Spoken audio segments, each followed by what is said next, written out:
So, hello everyone. Welcome to my vlog. So, this time, nasa tabing dagat naman tayo exploring the beauty of nature. Ayan. So, guys, when I was like at the beach, ay napansin ko itong malaking gagamba na talagang tuwan-tuwa sa paglalambitin sa tabi ng dagat. Ayan. Kung nakikita nyo, napakalaki niya. At talagang, kumbaga sa is medyo risky siya. Kasi nga, medyo malaki siya at kapag medyo nakakagat siya is, hindi ko alam kung merong ito, kung may poison ito, pero nag-ask ako ng help sa mga nagmi-maintain ng beach na kung pwedeng tanggalin yang yang gagamba na yan na malaki kasi baka nga makakagat, di ba? So for awareness lang. Ayan. Talagang tuwan-tuwa siya sa hangin kasi nga medyo malakas ang hangin dahil siya dyan. Bagong lang ang bagyo. Kadadaan lang ng bagyo, di ba? Kaya so siyang dahil walang hangin. Pero masakyan lang talaga siya dyan. ang inyong Alam mo yung yan. Kung sa Bisaya ay barindilya. Ayan, nagpa siyang naglakad-lakad at ako napadpad sa tabing dagat. So dahil ako'y nag-iisa, nice life dito.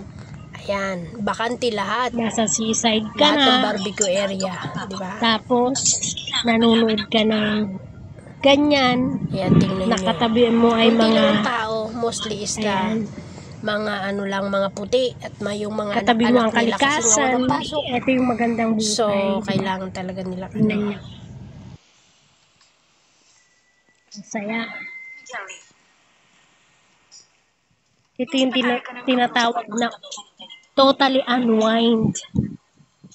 Kasi nga, pag marami kayong kasama, hindi ka makakapag-relax ng maayos. So, ito yung relaxing time ko. Talagang hinano ko tong araw na to para mag-relax kasi medyo full of stress tayo this week. Kaya, ayan.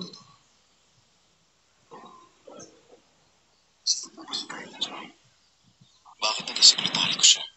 Ayan. Sabihin niyo rin po sa anong klaseng tao si Joy? 20 years ka nilang family, doctor. Ganda ng ambience, diba? Kaya kayo din gawin. So don't forget to follow, guys, if you like the relax time.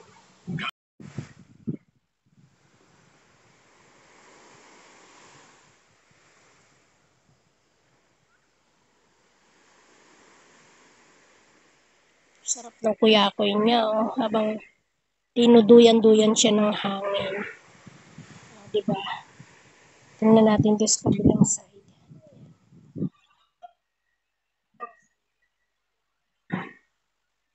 Diba? Mas kuhang-kuha siya dyan. Oh.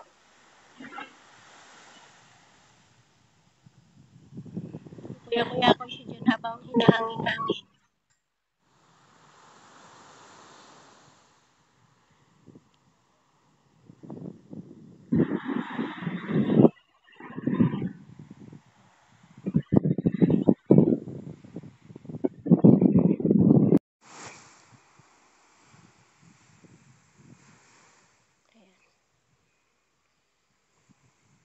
Actually, siya,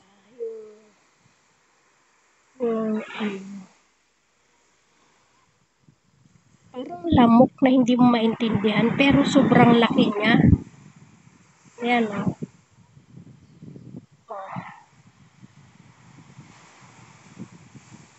Alam ko paano siya kukunan. Ayan. Ayan, pansin nyo rin yung isa. Ayan. Para siya nakalambitin sa gutter. Ayan. para siyang payat na tube.